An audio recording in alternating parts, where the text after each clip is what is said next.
And so there we have it. Dublin 4-6, Derry 11 points. Dublin are Division 2 champions. 4 goals in the second half. Dublin turning on the style in the second half with those goals. It was a strange game. It was a bizarre game. I don't think Dublin really played particularly well, but 4 goals in the second half is enough for Dublin to be crowned Division 2 champions. Come on!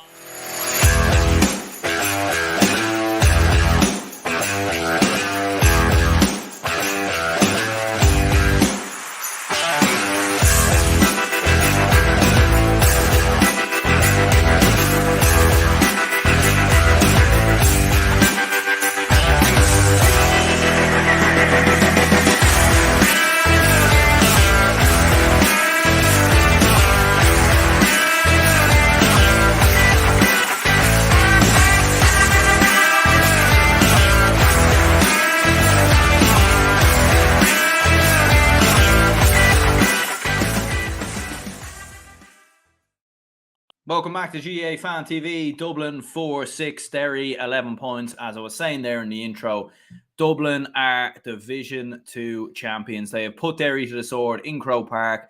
They have beaten them. It is Derry's first defeat in 2023. And it was a game that, to be honest, was not a spectacle, not a great game. A strange game, a bit of an exhibition feel type to the game. I think one common question that maybe will be discussed on the review show later is, these league finals, I was all for them and I still am all for them, but having them so close to the championship, it doesn't make any sense because neither side looked interested. Derry didn't look bothered at all. They really didn't look arsed, and Dublin didn't really either. Like in the second half, Dublin scored 4 goals and 2 points. Dublin couldn't kick, for their dinner. They couldn't finish for their dinner. The shooting was terrible. But we kept scoring goals, and we probably could have scored more goals as well. Like if Darren Newcombe had not put that effort off the post, we would have had a 5th goal. We obviously get a penalty. Cillian O'Gara with a goal as well. It was a strange performance from Dublin. It was nowhere near brilliant, but we beat Derry, one of the All-Ireland contenders, by 7 points in Croke Park. So you come out of that feeling like we weren't great, but we won the game. And I can't remember the last time Dublin kicked just 6 points in Croke Park, but then still won the game by 7 points. Quite bizarre stuff. But look, the main thing for Dublin is to get the victory, get the win, and obviously move forward into the Leinster Championship. A game that, had no meaning really to it. I think it was similar in many ways to the Cavan Fermanagh game yesterday that really sort of lacked any energy, any bite. Even looking at both sets of players right now, I don't think anyone was really bothered with this game. And having these games so close to the championship for me just doesn't really make sense. It doesn't really make sense at all. There definitely should have been another week's break. In my opinion, I don't understand the need to condense it all so much, but. Yeah, look, in the first half, Derry, certainly started the better. They looked the better side. Shane McGuigan was very, very impressive in the first half. Kicked some very, very good points. 3 points from play, as a matter of fact, in the first half. Padraig McGrogan, Niall Toner getting on the score sheet from frees as well. Dublin's shooting was just very, very poor. Cillian O'Gara got himself on the score sheet. Dublin's first point didn't come till the 9th minute, and that was from Kieran Kilkenny. John Small and Tom Lahiff all on the score sheet for Dublin in the first half. And yeah, look, you were sort of looking and thinking Derry were putting the Dublin forwards and the Dublin midfield under immense pressure when we were getting into attacking areas. You wondered, we start floating long balls into the square or playing it through the lines a bit more, goal chances will be there, and it sort of reminded me maybe of when Derry played Galway in Croke Park last year, where Dublin just start cutting through Derry, creating goal chances. Long ball floated into Cillian O'Gara. Probably a square ball by the looks of it. I'll need to see it back again, but it looked like he was in the square at the time the ball was played, which then means it was a square ball. So probably should have been disallowed in fairness, but nonetheless, I don't think it really mattered too much. Lee Gannon with a lovely point after that. And obviously then you have the penalty from Paul Mannion, Conor O'Callaghan running through, dragged down. Could argue it was a little bit soft, but it was stopping a goal scoring opportunity, and it was without doubt a penalty. John Small getting himself a third goal. Lorcan O'Dell's fourth goal as well was kind of bizarre. It looked like Oren Lynch had, just sat back and just decided to watch the ball go into the net and admire it, go in off the post and say, you know what, you might as well have another goal, lads. But yeah, and I actually think Lorcan O'Dell was probably going for the point as well, to be fair, and it just sort of dropped short. So yeah, strange game from a Dublin perspective. Shooting wise, very poor.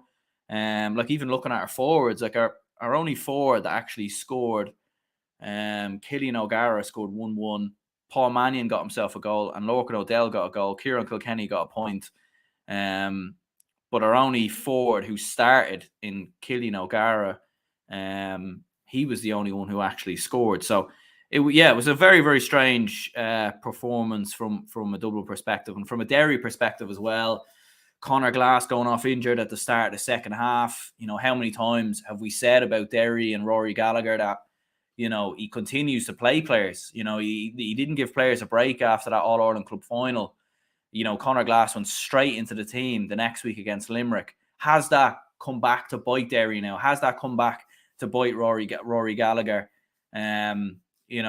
With Conor Glass going off injured, because Derry looked a completely different team without him.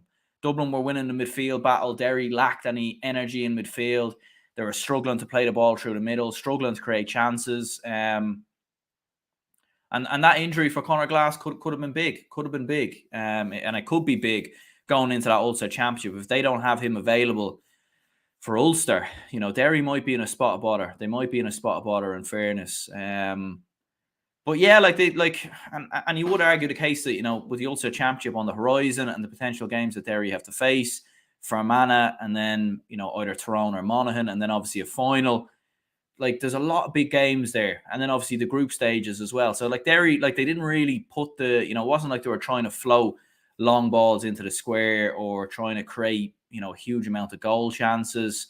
I remember David O'Hanlon had to make a save in the first half, but Derry didn't really try and get at Dublin in the latter parts of the game in the same way that they did when they played in Celtic Park a couple of weeks ago. So that, kind of didn't really look like it mattered too much for Derry. But at the same time, from a Dublin perspective, very good defensively. Davy Byrne, I thought, had a good game on Shane McGuigan. I thought he did fairly well. First half, McGuigan definitely won the battle, but in the second half, I thought he done really, really well. Mick Fitzsimons, I thought, had a decent game. Lee Gannon had a good game as well. Keane Murphy. It was decent for Dublin defensively. Dublin, let's not forget, have conceded a goal in every game since the Kildare game. So we'd conceded a goal in 6 straight matches in Division 2 of the league, but we've kept Derry out. But was it Derry at their best? Probably not. Gavin says Dublin destroyed Derry. They must have had an extra man or something. Maybe they snuck in Shane Walsh before the Mayo game. Yeah, it looked like Darragh Mullen maybe was playing in a full forward there. Rommel says, what was the Derry goalkeeper doing for the fourth? I have no idea. I think he just completely misjudged it, thought it was going wide, or maybe decided to sat back and just let it go. I don't know. It was a little bit strange. You kind of, even his body language as well, he kind of looked a bit like, oh, I don't want any of that. Just complete misjudgment. But I suppose in the end, it didn't mean that. Tyrone, northern teams falling apart again at Croke Park, once taken out of their comfort zone. And Ulster, Donegal is a couple of years under McGuinness, but outside of that, the province is vastly overrated. Probably since the great Tyrone side, other than that Tyrone team that won the All Ireland in 2021. And Derry do struggle in Croke Park, to be fair, beaten by Galway quite comprehensively last year, and obviously beaten in this game as well.